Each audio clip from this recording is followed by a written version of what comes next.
leap like a unicorn. I achieve anything I set my mind to. I am beautiful inside and out.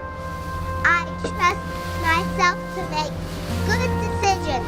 If you can dream it, you can believe it. So cute.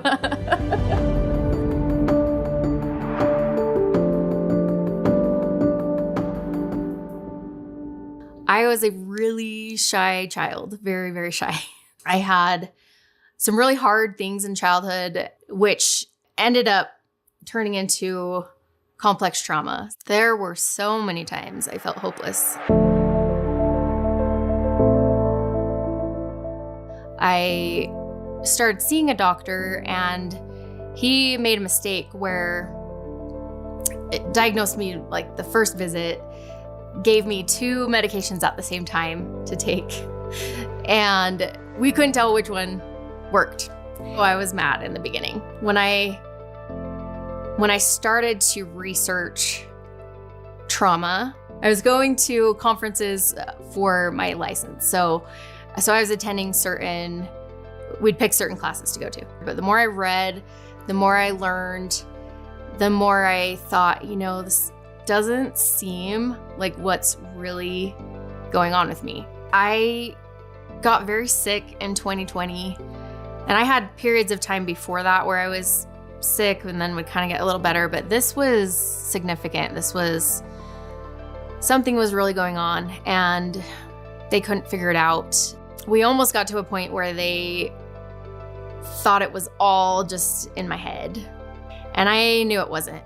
I had a new symptom almost every day. I had a skin rash. I had stuff on my tongue appearing. I had there were so many mysterious symptoms and things. And when I would have a flare up, I pretty much couldn't get out of bed. I couldn't move. And it took a while after some pushing to figure out that I have blood clotting antibodies. And so when my blood would get thick, I just could not move. I got this feeling that there was just something more. I just didn't know what it was. And something told me to attend this conference. And my intuition said, you are going to find something at this conference that is going to help. And it took me all day. I spoke to almost every vendor at this conference. And toward the very, very end, I did meet someone who was showing me some of the features of the AO scan. And the thing that intrigued me was they pulled up the vitals and was showing me the part of the blood where I could see. I said, you mean I can look at this every day and see what's going on in my body? I was like, this is it. And completely changed my life with my mental health, because I thought mental health would be, and even physical, would be a lifelong thing for me. I started AO Scan because of my physical issues, because I'd done all this work, which I thought I had done mentally, emotionally. I didn't think there was much more I could do in that area, but my body was really declining physically. But then I was like, what is this inner voice thing? And oh, maybe I should do this too. And that's when I saw the most powerful change, because I just was done with living like this. I was done with being scared, fearful, anxious, seizures, all that stuff. I was like, this has got to go. And because I knew that this was the thing that was for me, this was the thing that was going to help me, I took it very seriously. Once I hit the inner voice, that's when the shifts just started to happen. One of the biggest times of just sheer terror was when I was intubated in the ICU. I had the flu and I was 24 weeks pregnant with my daughter. I fought to save this baby. That was the happiest thing when she arrived with no complications. We were healthy. A baby gives your life different meaning, especially with almost not surviving. With the incredible hardship that we had been through in the hospital, it was worth it. I have had mom guilt, kind of multifaceted, some with understanding a lot of those emotions I passed on to her, not of any, it wasn't my fault. I knew I needed to help her as well, because some of the even medications I took that I didn't need affected her brain. So we really started to notice kind of in kindergarten. She was having a hard time sitting, focusing. I began to broadcast the focus frequencies to her during kindergarten. I want to say 4 or 5 days.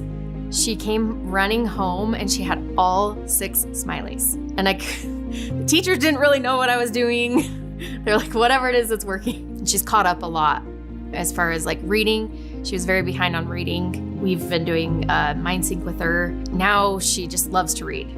At first we could barely get her to read, and now she's reading every night. If you can dream it, you can believe it. That's where that little shy girl like came out of herself. This one is the one that's given her confidence, because like she wrote it, she's hearing it from herself. She has really come to the point where she's like, different is good, and she's not worried about being different than other people. And it's night and day, whereas some sit there and they can't do anything other than watch. And I use our tools all the time to intervene, speed things up, help with emotions. They're so multifaceted. There's so many things we can do. You just have to get past that part of your brain that says everything has to be hard because I've been suffering for years. And for some reason, I either don't feel like I value myself and I need to suffer, or that's like my life mission to suffer, or whatever your brain is telling itself.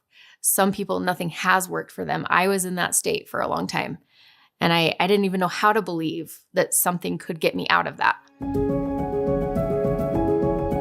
Like just sitting there and enjoying an activity, like going on a family activity and like watching my daughter and then feeling that joy without being like, I'm going to go home and be depressed again. I never even knew what that felt like.